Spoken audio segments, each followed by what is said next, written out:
जय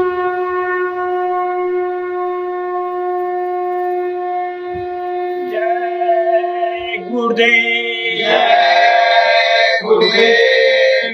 बेन सतगुरु कोई राह न पाई, महिमा उनकी कहीं न जाई। हाथ जोड़कर विनय हमारी, हो जाओ सब शाकाहारी। गुरुदेव। मैं भी तो पतित अभागाऊं, युग युग का सोया जागाऊं। अब हुआ अब सब सौंपवार, पतवार तुम्हारे हाथों में, गुरुदेव तुम्हारे हाथों में।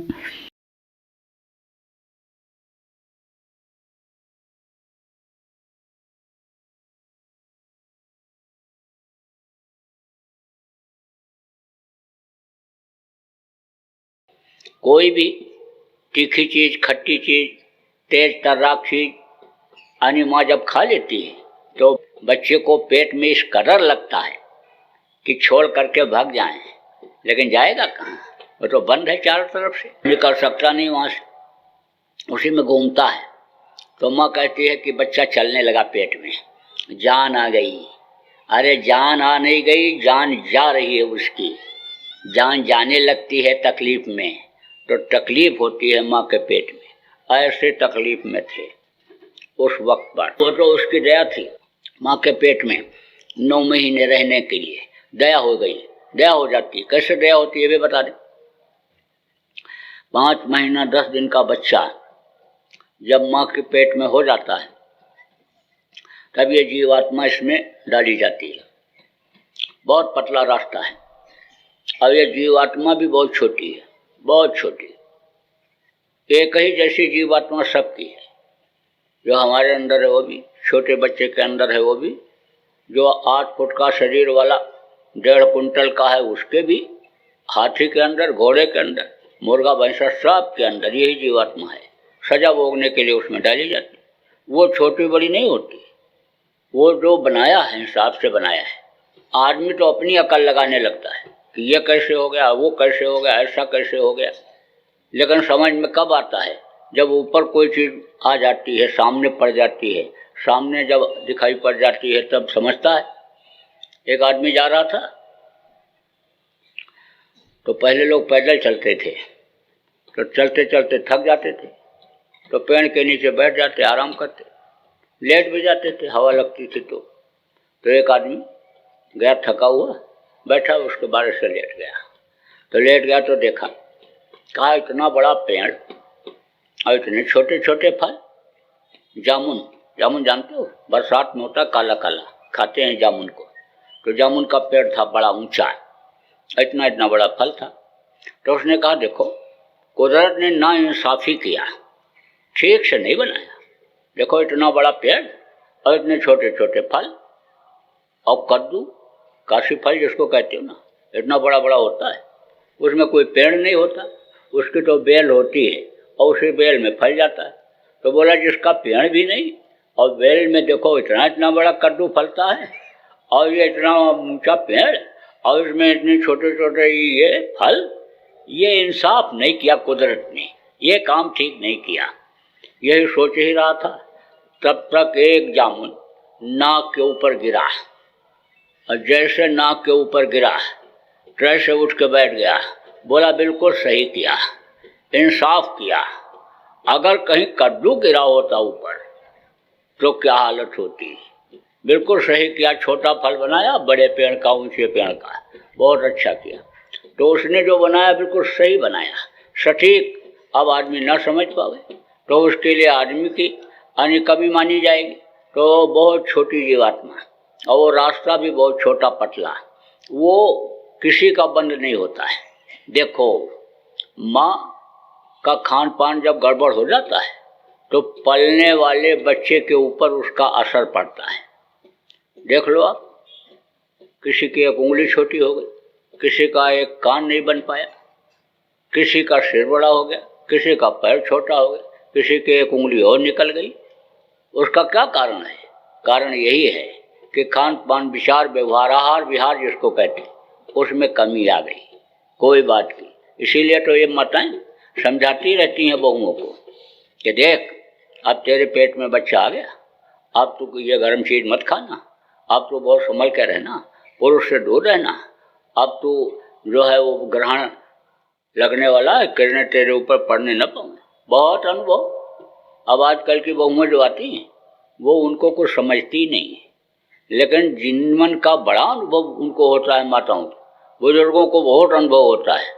अब आपको बता दूं, कोई MBBS MS यानी डॉक्टरी पढ़ के लड़की आई तो दूसरे के पेट से बच्चे को तो निकाल देगी ऑपरेशन करके, लेकिन उसका बच्चा पैदा होने का जब समय आएगा तो अपना ऑपरेशन कर पाएगी। लेकिन वो जो सास है, अनपढ़ है, जिसको गंवार कहते हो, बड़े आराम से बच्चे को पैदा करा देती है। तो बड़ा अनुभव होता है जीवन का।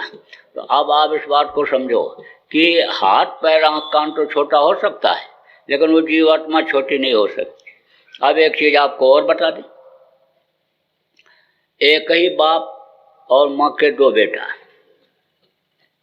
लेकिन कहते हैं कि इसका दिमाग तेज है और इसका मंद बुद्धि है, इसका दिमाग कमजोर है, काम नहीं करता। तो उसका क्या कारण है?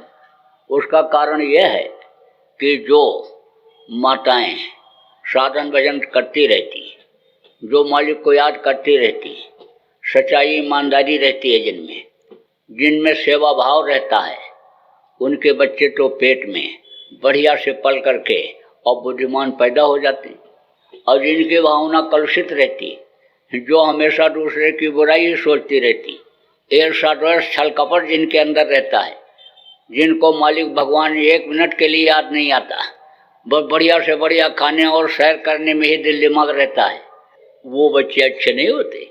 एक ही तरह का रज और बीज, एक ही माँ बाप के दोनों बच्चे और दोनों का दिल दिमाग बुद्धि अलग।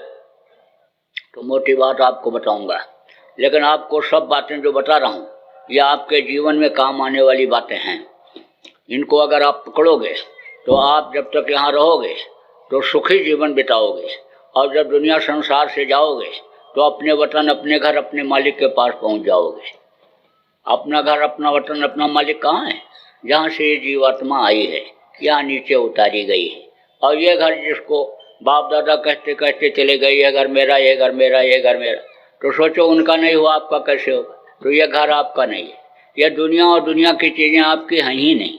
ये बाहरी आंखों से जितनी भी चीज़ें दिखाई पड़ती, ये कुछ समय के लिए आपको मिली हैं।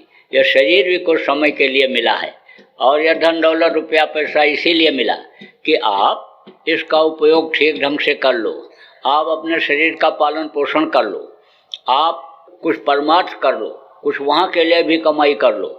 इसीलिए ये धन दौलत और ये विद्या और ये मान प्रतिष्ठा आपको दी जाती है। तो आपको मैं बता रहा था, अब 5 महीना 10 दिन का बच्चा जब माँ के पेट में हो जाता है तो जीवात्मा इसमें प्रवेश कर दी जाती है। तो उस समय पर मालिक का दर्शन होता है। तो दर्शन जब होता रहता है तब खुश रहता है, बहुत खुश रहता है। देखो, प्रेम मुख्य चीज होती है। प्रेम जब उस मालिक से हो जाता है तो यानी नरम गरम कैसे भी हो, यानी उसको आदमी बर्दाश्त कर लेता है। तो जब देखता है तब प्रेम होता है, ऐसे प्रेम नहीं होता है, दूर दूर से प्रेम नहीं होता है, जब देखता है तब प्रेम होता है। तो मालिक तो हमेशा प्रेम करता रहता है, क्योंकि वो तो सबको देखता है। जितने भी जीव हैं, जितने भी बच्चे हैं, सब उसी के हैं। कहा ना, सकल जीव मम उपजाया, और सब पर मोर बराबर दया, सब पर बराबर दया उसकी है। लेकिन अब वो दया ना देखने की वजह से आदमी ले नहीं पाता है।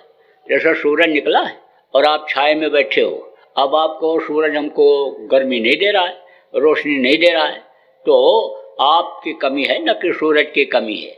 ऐसे ही वो सब पर दया करता है। अब जब आप यहाँ से छाए से उठ कर धूप में बैठ जाओगे तो सूरज को आप देखने लगोगे। ऐसे ही यानी जब माँ के पेट में बच्चा मालिक को जब देखता है तो मालिक से प्रेम हो जाता है। तो जब प्रेम हो जाता है तब वो जो तकलीफ है उसको भी बर्दाश्त कर लेता है। देखो, कोई लड़की ऐसी होती है कि जिसका रिश्ता हो जाता है, लेना देना हो जाता है, किसी जन्म का होता है, और वो लेना देना अदा करने के लिए, कर्म के कर्जों को अदा करने के लिए अच्छे घर संपन्न घर की लड़की गरीब घर में चली जाती है, वहाँ शादी हो जाती है। वहाँ का रहना सहना खाना पीना उतना अच्छा नहीं रहता है, लेकिन पति का प्रेम उसको मिलता है, परिवार वालों का प्रेम मिलता है, तो वो दुख भी जो होता है शरीर को उसको भी बर्दाश्त कर लेती है। उसी तरह से इस जीवात्मा को माँ के पेट में जब मालिक का दर्शन होता है तो वो जो गर्मी ठंडी है और वो है उसको बर्दाश्त करता रहता है। लेकिन माँ के पेट में बच्चे को अपने पूर्व जन्म की याद आती है, सब दिखाई पड़ता है। वहाँ पर्दा हटा रहता है। पर्दा अगर लगा दिया जाए तो हम आप एक दूसरे को नहीं देख सकते, आप नहीं देख सकते हो। पर्दा हटा हुआ है तो दिखाई पड़ता है ऐसे सामने सामने। ऐसे ही सब जगह का कण कण में वो मालिक विद्यमान है। सिया राम में सब जग जानी, करो प्रणाम जोर जो पानी। मालिक सब जगह है लेकिन आप देख नहीं पा रहे हो, तो आप इधर उधर भटकते रहते हो। किसी ने कहा अयोध्या चले जाओ भगवान मिल जाएंगे, अयोध्या चले जाते। अयोध्या वाले कहते काशी चले जाओ वहाँ मिलेंगे, काशी वाले कहते द्वारिका धाम जाओ वहाँ मिलेंगे। बस ऐसे भटकते रहते हो।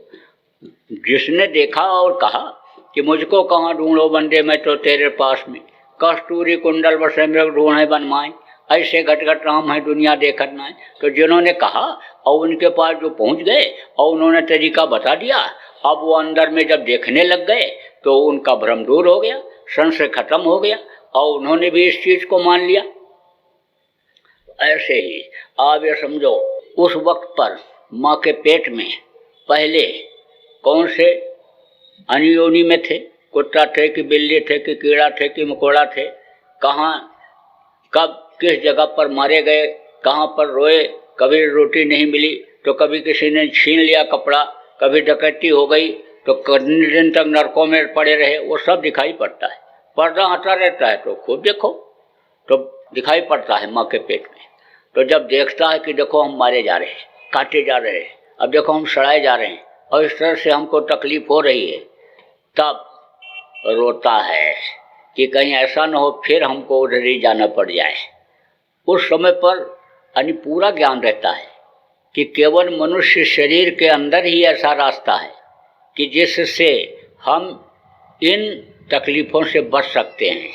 और यह भी पूरा ज्ञान रहता है कि केवल संत सद्गुरु ही वो रास्ता जानते हैं और वो रास्ता बताते हैं और रास्ते पर चलाते हैं और पार किया करते हैं। तो बराबर जीव प्रार्थना करता है माँ के पेट में कि अब प्रभु कृपा करो यही भांति। गोस्वामी जी महाराज ने लिखा है, अब प्रभु कृपा करो यही भांति और सब तज भजन करो दिन राती। सब कुछ तज करके दिन रात भजन करूँगा, दिन रात हमेशा। देखो, जब इस चीज़ का ज्ञान हो गया आदमी को कि भाई ये चीज़ नीरस है और ये चीज़ हमको फंसाने वाली है और यहाँ पर हमको तकलीफ होने वाली है, तो वहाँ से वो हट जाता है, वहाँ पर कोई रहना पसंद करता है। देखो, यानी वही चीज़ आदमी को अच्छी लगती है और वही चीज़ वो उसको छूना नहीं चाहता है। यानी समझ लो कि आदमी को किसी को यानी किसी ने खा लिया, ज़्यादा खा लिया और पलटी हो गई, और पलटी जब हो गई तो उसको देखना चाहेगा, देखना नहीं पसंद करता। खाने की बात तो छोड़ो।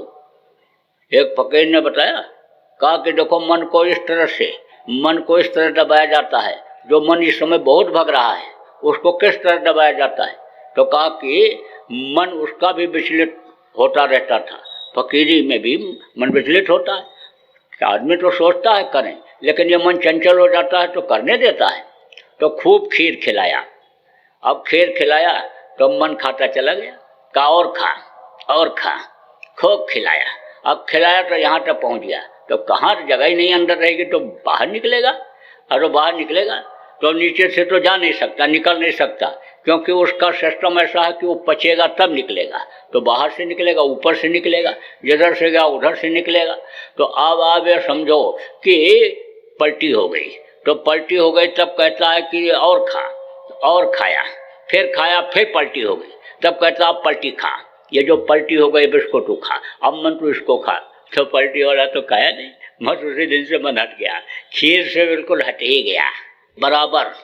यानी जब वो देखता है तकलीफों को तब प्रार्थना करता है कि बाहर निकालो, बाहर निकालो, और हम समर्थ गुरु की तलाश करेंगे रास्ता लेकर के, और दिन रात भजन करेंगे। अब हम ऐसा कोई कर्म नहीं करेंगे कि जिससे हमको दोबारा माँ के पेट रूपी नर्क में आना पड़े। वहाँ भी तो नर्क ही जैसा जीवन रहता है, माँ के पेट में कोई आराम थोड़ा रहता है। जितना आराम यहाँ बाहर है आपके शरीर को, हो उतना आराम वहाँ थोड़ो है, वहाँ तो लटके रहो ऐसे। तो अब आप समझो, बाहर जब आता है बच्चा तो रोता हुआ पैदा होता है। आज तक कोई हंसता हुआ मुस्कुराता हुआ पैदा हुआ? कोई नहीं, सारे बच्चे रोते हैं, और रोवे न तो बच्चा जिंदा न रहे, मर जाएगा। सब बच्चे रोते हैं। अब रोते क्यों हम, ये किसी को पता चलता है? वो हाथ से पैर से इशारा करता है या मुंह से जो बोलता है चिल्लाता है, कोई उसको समझ पाता है? आप अगर किसी के सामने ऐसे हाथ करो तो पानी पिला देगा, कहेगा प्यासा है। ऐसे ऐसे करोगे तो कहेगा भूखा है, कुछ खिला दो। आप मराठी में रो कुछ कहो, या कोई मध्य प्रदेश का हो उसमें कहे, या बिहार का हो अपनी बोली में बोले, या बंगाल का हो अपनी बोली में बोले, और रोवे तो रोने की आवाज़ समझ करके दूसरा कोई दौड़ पड़ेगा, उसकी बोली समझ जाएगा। लेकिन बच्चे का रोना और हाथ पैर का इशारा कोई समझ पाता है? नहीं समझ पाता। तो कहते हैं बहुत रो रहा है बच्चा, ले चलो अब डॉक्टर के यहाँ। डॉक्टर चुप करेगा, बड़ी तकलीफ है इसके शरीर में। अब डॉक्टर कैसे चुप करता है? लगा देता है इंजेक्शन। किसका? नींद का। बच्चा सो जाता है, लेकिन वो इंजेक्शन छोटे से कोमल शरीर में, और जो धीरे धीरे आने समझ लो कि उसके बढ़ने का और धीरे धीरे उसके यहाँ सेट होने का जो सिस्टम होता है, उसमें इतना बाधा डालता है कि छोटे बच्चे का इलाज जिसका बचपन में शुरू हो जाता है, पूरी जिंदगी दवा खानी पड़ती है। तो अब रोता क्यों है ये बता दें आपको। जब बाहर निकलता है तो जिस रास्ते से उस मालिक का दर्शन होता है वो रास्ता बंद हो जाता है। और ये माया का देश है ना, माया का पसारा है। यहाँ पर जहाँ तक दृष्टि जाती है सब माया का है। काल का देश बताएगा, काल का है, यह काल का देश और माया का देश होता है। तो पर्दा पड़ जाता है, पर्दा पड़ जाता है तो दर्शन होना बंद हो जाता है। तब जब दर्शन होना बंद हो जाता है तब चिल्लाता है, कहाँ कहाँ कहाँ कहाँ कहाँ पहुँच गए, कहाँ पहुँच गए, तब चिल्लाता है। देखो बच्चा, जब दांत निकलने लगता है, जब दांत निकलने लगता है तब उसकी आवाज़ बढ़िया आती है। दांत गिर जाता है बुढ़ापे में तो दांत गिर जाता है तो तुतली आवाज़ हो जाती है, सुरीली साफ आवाज़ नहीं सुनाई पड़ती है। और जब दांत निकलने लगता है तब बच्चा बढ़िया साफ बोलता है। अब दांत भी कुदरत नहीं बनाती है शुरू से, क्योंकि ये जीव है ना, अब ये 32 दांतों के बीच में रहती है। तो जानकारी में तो आप जब खाते पीते हो तो उसको बचाते हो जीव को, और बचपन से ही अगर दांत हो जाए तो समझ लो तो जीव रोज अभी कटा करेगी, तो दबते दबते कटते कटते खत्म हो जाएगी। बड़े होते होते ये इसका कोई रह ही नहीं जाएगा अस्तित्व। इसलिए कुदरत की जो बनावट है वो बिल्कुल सही ढंग से वो बनाता है। तो अब आप ये समझो कि बच्चा यानी समझ लो चिल्लाता है, ठीक से नहीं बोल पाता। दांत हो और आदमी जैसा यानी समझ लो उसके अंदर हो तो बोले वो, तो इसी तरह से वो नहीं बोल पाता, अपनी भाषा में बोलता है जैसा बोल पाता है उसी तरह से अपनी भाषा में बोलता है, रोता है, चिल्लाता है, कहाँ आ गए, कहाँ आ गए, कहाँ। यह समझ में आता है कहाँ कहाँ कहाँ कहाँ कहाँ कहाँ बोल रहा है, कहाँ कहाँ। दूसरा कारण क्या है? दूसरा कारण यह है क्योंकि नंगा पैदा होता है तो ये हवा गर्मी और ठंडी नंगे बदन पर उसके माँ के पेट के अंदर बड़ी मुलायमियत है। यह बाहर की चमड़ी उतनी मुलायम नहीं है जितनी अंदर की है। इसी खाल को आप अन्य ऐसे पलट दो तो अंदर का काफ़ी मुलायम मिलेगा। तो माँ का पेट तो बहुत कोमल होता है, बहुत मुलायम होता है, तो वहाँ पर रहता है। अब यह गर्मी ठंडी और ये इस कदर लगती है बदन में कि मालूम पड़ता है कोई सैकड़ों सुई चुभो रहा है। तो देखो, मोटी मोटी बात बताऊंगा, यह रोने धोने का संसार है और रोने रोने में ही यह समय निकल जाता है, दुख में ही यह संसार बीत जाता है और आदमी को होश नहीं आता। पैदा हुआ तब रोया, दूध नहीं मिला तब रोया, स्कूल जाने को हुआ तब रोया, पढ़ लिख लिया नौकरी नहीं मिली तब रोया, शादी नहीं हुई तब रोया और शादी हो गई तब रो रहे। बच्चा नहीं पैदा हो रहा तो रो रहे कि बच्चा एक कहीं से हो जाए। और 4 बच्चे अगर हो गए तो उनसे कहो दादाजी आप बड़े भाग्यशाली हो, आपके 4 बच्चे, 4 बहुएं खूब सेवा करते होंगे। तो बुढ़ा क्या कहता है, ये मर जाते तो ठीक था, ये जीने नहीं दे रहे, जान के लाले पड़ रहे। तो तब भी रोना धोना, बुढ़ापा तक रोना धोना। होश आ रहा है, कभी कभी होश आता है जब किसी मुर्दा को जलवाने के लिए, गड़वाने के लिए शमशान घाट पर जाते हैं। जब तक मुर्दा जलाने की तैयारी होती है, बैठ करके बहुत अच्छी अच्छी बातें लोग करते हैं।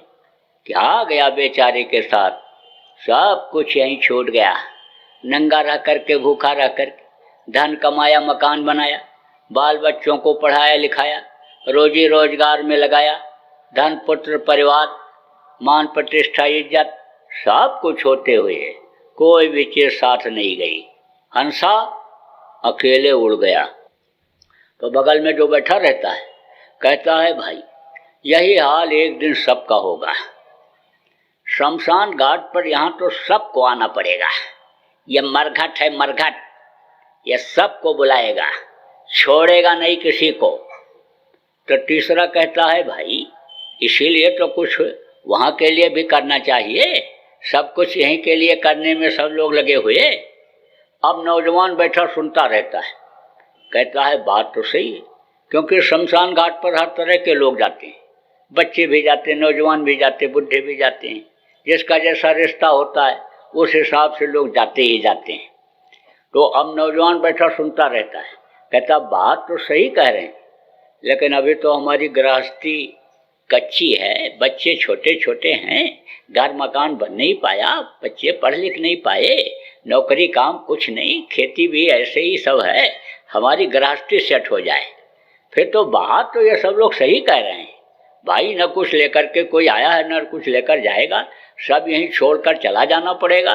और खाने पीने मौज मस्ती में समय निकल गया तो फिर नरक 84 में जाना पड़ेगा। बात तो सब सही कह रहे हैं ये लोग, लेकिन अभी कैसे क्या करूं को समझ नहीं आ रहा।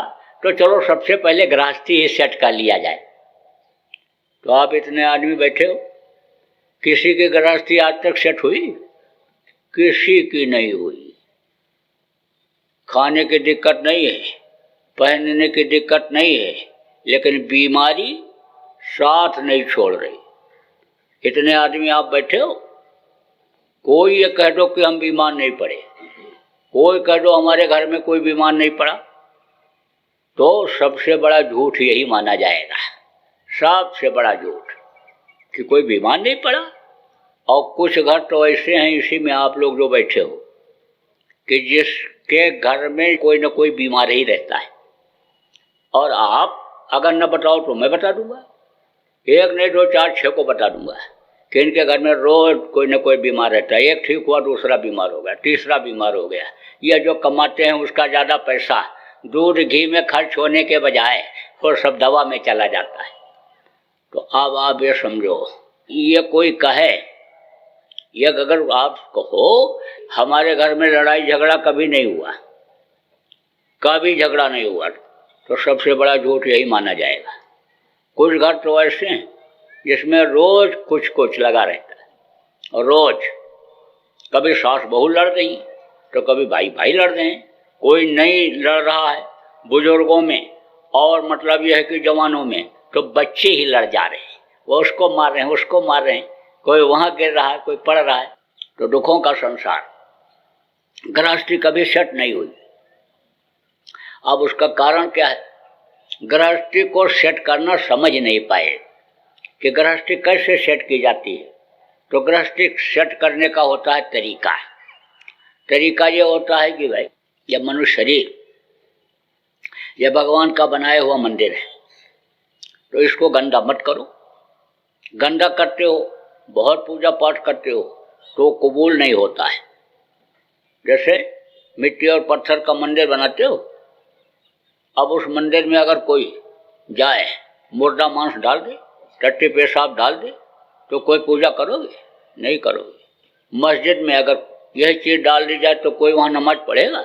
नहीं पढ़ेगा। गुरुद्वारा में डाल दिया जाए तो वहाँ कोई गुरु ग्रंथ का पाठ नहीं करेगा, कहेंगे सफाई करो। ऐसे ये मानो मंदिर है, इसके अंदर आप गंदी चीज़ डाल लेते हो, मांस डाल लेते हो, मछली अंडा, ये गंदी चीज़ें आप डाल लेते हो तो आपका यानी पूजा पाठ भी करते हो तो वो कबूल नहीं होता। आपके कर्म करते नहीं, वो मालिक खुश होता नहीं आपके ऊपर, तो आपकी परेशानी बराबर बनी रहती है। दूसरा कारण क्या है कि उसी से खून बनता है। जैसा चीज़ खाओ उससे खून बनता है। कोई गरिष्ठ चीज़ आप खा लेते हो, गरिष्ठ चीज़ जो जल्दी हजम होने वाली चीज़ नहीं है, तो उससे गैस बनता है, और गैस बनता है, दिमाग पर चढ़ता है, तो करो बुद्धि काम नहीं कर रही। तब कहाँ जाते हो? डॉक्टर के यहाँ। तो बांधता है पट्टा हाथ में, ऐसे ऐसे दबाता है, तो कहता अरे तो ब्लड प्रेशर बढ़ गया, ब्लड प्रेशर, खून का दौरा तेज हो गया। तो खून उसी से तो बना, और खून के ऊपर उसी का तो असर पड़ा, और उसका असर बुद्धि दिल दिमाग पर पड़ा। तो ये जब शाकाहारी भोजन के लिए शरीर उस मालिक ने बनाया, और इसके अंदर आप ऐसी गंदी चीज़ों को डाल लेते हो, तो दिल दिमाग बुद्धि काम नहीं करती, शरीर रोगी हो जाता है, शरीर का खून बेमेल हो जाता है, तो दवा भी जल्दी फायदा नहीं करती है। दवा एक खाते हो और एक मर जाता है, और दूसरा मर फिर उभर करके आ जाता है, कुछ न कुछ लगा ही रहता है। यानी समझ लो कि दवा भी खाते जाते और तकलीफ भी नहीं जाती है। अब इस कदर कुछ लोगों की आदत बन गई कि रोटी के साथ ही टेबल पर दवाई भी औरतें रख देती हैं, टेबल के ऊपर, और रोटी खाए, खाना खाए, उसके बाद दवाई खाए। दवाई एक खुराक बन गया। तो उसका क्या कारण है? कारण यही है कि यह मशीन यानी गड़बड़ हो गया, मशीन गड़बड़ हो गई है। यह जो मशीन है, जो बढ़िया खून, शुद्ध खून बनाने वाली, जिससे दिल दिमाग सही रहने वाला, वो मशीन गड़बड़ हो गई, इसलिए दिक्कत आ गई। बुद्धि खराब इसीलिए तो हो जाती है, खून कतल आदमी कर बैठता है, इसीलिए कहते हैं खून खौल रहा है। अब खून खौल गए, खून में गर्मी आ गई ऐसी चीज़ों के खाने से, यानी समझ लो नशे की चीज़ों के सेवन करने से। नशे में जब आदमी आ जाता है, शराब पी लेता है, बुद्धि जब उसकी खराब हो जाती है, तब उसको कोई पहचान रह जाती है? माँ बहन बहू की पहचान रह जाती है? चाची का हाथ पकड़ लेता, बुआ का हाथ पकड़ लेता, बेटी का हाथ पकड़ लेता है, होश में नहीं रहता एक तरह से। तो समझ लो ये जो है सिस्टम आदमी का बिगड़ जाता है। गृहस्थ आश्रम में सुखी जीवन बिताने का सिस्टम बिगड़ जाता है। इसीलिए समझाया जाता है कि भाई शाकाहारी रहो और नशे का सेवन न करो कि जिससे बुद्धि यानी भ्रष्ट हो जाए। भाई इसीलिए समझाया जाता है कि जो तुम ये चीज़ समझते हो अपने जबान के स्वाद में कि देवी हमसे खुश हो जाएंगी और बकरा काट करके हम चढ़ा देंगे और फिर उसको पका करके खा जाएंगे, और मुर्गा चढ़ा देंगे, भैंसा चढ़ा देंगे देवी के मूर्ति के सामने और फिर उसको पका करके खा जाएंगे। जबान के स्वाद के लिए जो ऐसा करते हो बहुत बड़ा पाप करते हो, बहुत बड़ा। अब अच्छे बुरे का ज्ञान खत्म हो गया। अच्छे बुरे का ज्ञान कब रहता है? जब शाकाहारी सदाचारी रहता है आदमी। देखो जानवर खाते हैं, क्या खाते हैं? जानवर कुछ ऐसे बनाए गए जो मांस खाते हैं, लेकिन उनको कोई ज्ञान रहता है? उनको कोई माँ बहन बहू बेटी की पहचान रहती है? जानवरों को कोई ज्ञान नहीं रहता है। तो ऐसे ही जब ज्ञान नहीं होगा आदमी को, तो गृहस्थ आश्रम ये कैसे सुलझेगा, ये गृहस्थी कैसे सुलझेगी? भाई इस चीज़ की जानकारी होनी चाहिए कि कैसे रहा जाए, कैसे खाना पीना किया जाए, कैसे क्या किया जाए। देखो जानवर तो भी समझते हैं, जानवर तो भी समझते हैं। कैसे ये भी बता दें। कोई कुत्ता है, उसका पेट भरा हुआ है और उसके सामने आप बढ़िया से बढ़िया चीज़ खाने के लिए डालो, पूरी मिठाई, तो पेट भरा है तो खाएगा नहीं, सूंघेगा और उठा करके ले जाएगा और कहीं छुपा करके रख देगा। जब भूख लगेगी तब खाएगा। और आदमी खा पी करके पेट भर के बैठा है और बढ़िया रसगुल्ला या काला जाम ला करके प्लेट में रख दो तो मन नहीं मानेगा, कहेगा लाओ एक ठो खा ले। एक खाएगा तो 2 3 4 दबा जाएगा। अब कोई संयम है आदमी को? अरे कोई संयम नहीं। बस मन को जो चीज़ भा गई बस खाते चले जाओ।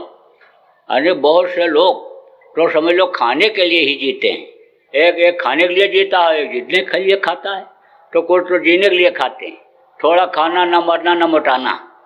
और कुछ ऐसे होते हैं जो खाने के लिए ही जीते हैं। देखो कुत्ता साल में एक बार यानी पगलाता है, 1 महीना उसका ऐसा आता है, और आदमी को हमेशा पागलपन सवार है। तो कहने का मतलब यह है कि तरीका लोगों को नहीं मालूम है गृहस्थी सेट करने का। गृहस्थी में सुख शांति लाने का तरीका लोगों को नहीं मालूम है। अब आप ये समझो कि भगवान ने भोग बनाया, किसके लिए बनाया? भोगने के लिए बनाया, लेकिन फंसने के लिए तो नहीं बनाया। अब लोग फंस रहे हैं। कैसे?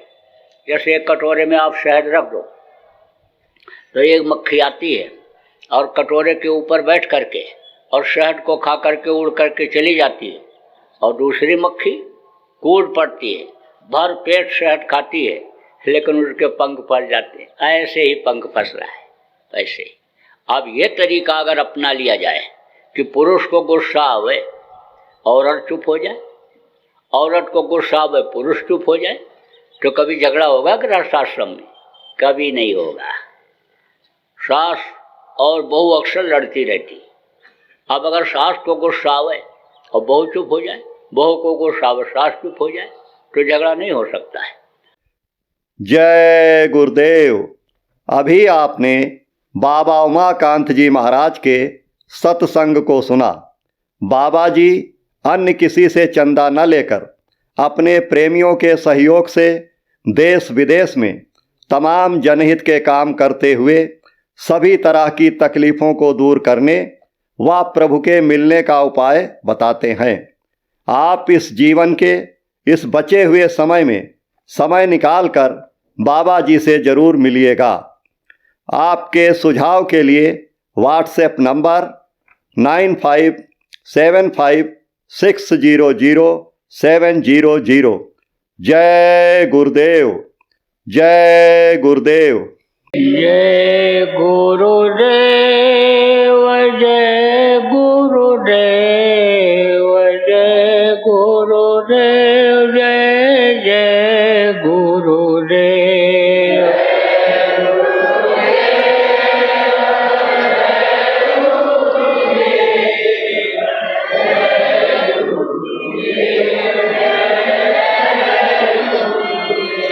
जय गुरुदेव, जय गुरुदेव, जय गुरुदेव, जय जय गुरुदेव।